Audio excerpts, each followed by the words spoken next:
Hey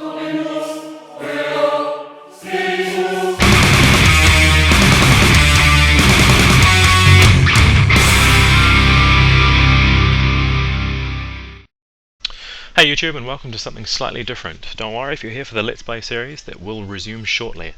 What I'm doing today is a quick Green Naruga guide, and I'm going to be using gear which you can get at the first time you fight it. And I'm using hammer for a change.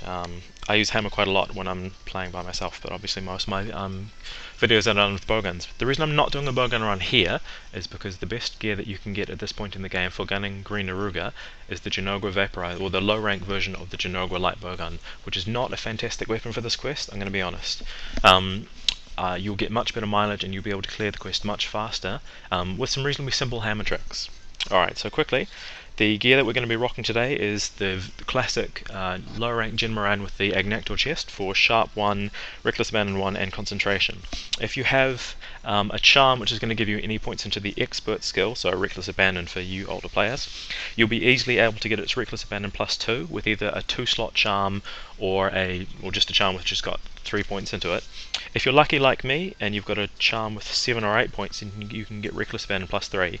Obviously, I've got 8 points here. If you've got 7 points, then you can use the slot from the Dead Revolver. Now, Green Naruga's weakness is thunder, not fire, but fire is a very close secondary, and this weapon will actually out-damage the best thunder hammer at this rank, which is the Crimson Kurapeko hammer.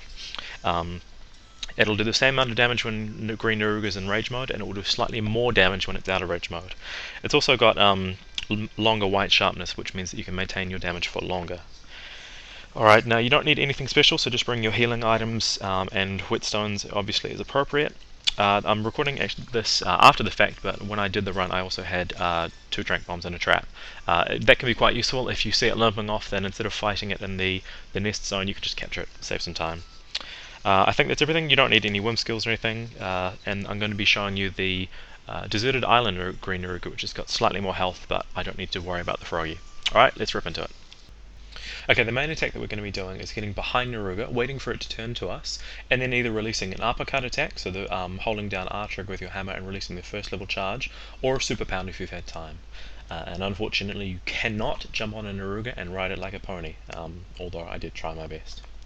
Okay, when you first see Naruga, it's going to look at you, and if you don't flinch, you can get a full super pound off on its head. If you don't manage to, it's not the end of the world. It will die soon enough anyway. Alright, it's really important that you learn how to roll the tail whip if you can't already. That's one thing that you can't get around through positioning, sadly. If you see here, the way it's got its arms extended, you can see which direction it's going to jump in, and you can roll rather, out of the way in time all the time. See here? You can see which way it's going to go, and so you roll in the opposite direction. And as you can see here, if you are close enough, then you're going to be able to get away through the attack all the time. You must anticipate that 360-degree tail swing all the time. If you don't, you're going to get punished for it.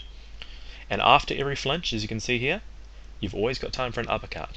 The uppercut's going to do fair damage, and it's going to add a lot of KO value, second only in fact to the golf swing, so it's really good to learn how to do it properly. As soon as you get through a 360 tail swipe, position yourself and you'll be able to get a triple pound off on the head when it's not in rage mode, which is a lot of damage. When you're triple pounding it when it is KO'd like here, realize that your hammer's golf swing starts at the bottom right of your character and goes to the top left. So it's really important to position yourself so the Naruga's head is slightly, not in the middle, but slightly to the side, so the bottom right corner of your attack is always going to clip it. You'll see here in slow motion that when it extends its tail and smashes, except the tail spikes are not extended, it's going to do it again. And as you can see here, I'm getting a super pound off on the turn, although don't release the super pound until you can see that it's not going to do the 360 swipe. When you've successfully flinched Naruga and you're not sure whether you'll have time to do an uppercut attack, go for the O attack with the hammer. It doesn't do a lot of damage, but it's fast. And as you'll see there, I waited to make sure that it wasn't going to do a 360 tail swipe, and then I got to release the super pound. And here, same thing, but I didn't have as much time, so I got off an uppercut instead. Naruga's tail spikes will obviously dizzy you instead of doing damage. It's not such a big deal. As you can see there, I managed to take a hit pretty well, even with low rank armor on a high rank creature. So waiting, and this time I was able to predict that it was, because I'd waited, I could comfortably see that it was going to do a 360 tail swipe, and I was fine. If you're not able to have time to get off the uppercut, then go for just the single R charge. Now you can see here, I was getting stuck running into the arms instead of running past it. I should have rolled, but unfortunately I did not. Alright, so if you can keep these two things up, if you can basically charge your hammer when you're not sure what's going to happen, and if you can get the timing right on any other attack, you'll be fine. When you find yourself in a situation like this, when Naruga is away from you and jumping towards you, start charging your hammer as soon as you can, because you'll almost always have time to release a super pound on the head, which it does not really like all that much. And that unfortunately missed, but then you can see the time is there to be able to do an uppercut after the flinch. If you find yourself on the wrong side of a Naruga tail swipe, like just there, roll towards Naruga rather than away from it, especially if you're not confident on dodging the tail. And as you can see with these simple tricks, it's KO'd twice already, and what's this been, like 3 minutes into the fight? And you can see here that I'm on a slight angle, I'm not standing front onto it, and that's allowing me to get the golf swing finishes off both times. Now when it goes into rage mode like this, it always does its second jump, and you've got time to actually get an uppercut on the head no matter what you've just done. It means that you won't be able to MOI through the raw, but that's not such a big deal because it's better to get some damage in. It's not like the raw does any damage to you anyway. And as you can see, it jumped towards me and I had time for a super pound. If you're not confident getting off any of these timings, then you'll be alright just using, instead of a super pound, use an uppercut, instead of an uppercut, use the O attack. And if you're going to use the O attack in rage mode, like there, make sure you angle yourself so you're actually facing the same way as Naruga. It seems unintuitive, but once you understand where your hit's going to land otherwise, you will soon learn to do it as well. And as you can see, yeah, that's not a good example because I failed the roll, but you can see where it was going to go based on where it extended its paw, and so I rolled in the right direction. I just rolled a little bit too late. Now here, the reason it's pausing for a while is because it's going to do 2 jumps instead of the single one. I didn't know that ahead of time, to be honest. I got lucky when I got close to it and was able to roll out, but you've got something like a 40% chance that it's going to do a double jump.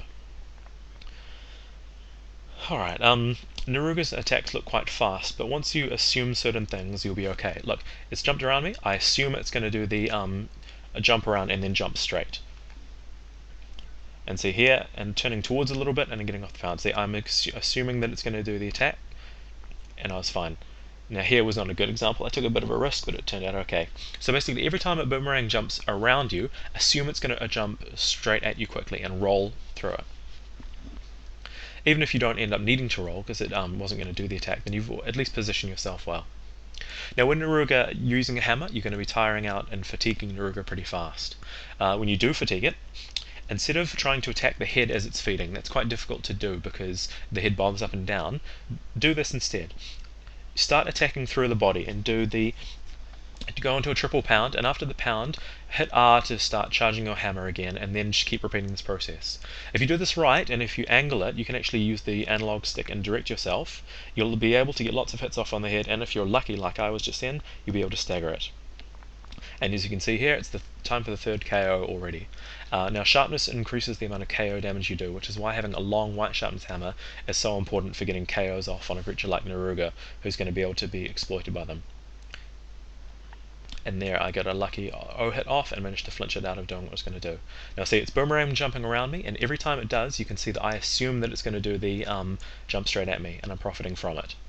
I'm positioning myself well here, and I'm able to get off a triple pound, although unfortunately it's staggered on the middle hit, which is not ideal.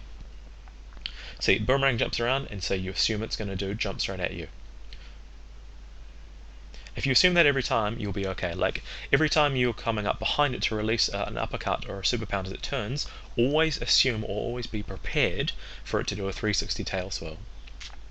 Now as you can see here, what I'm doing is, because I know it's limping and it's weak, I'm hovering here for a second to give it time to actually get to position, because I've paintballed it, so I know that it's going to be sleeping when I arrive in the zone.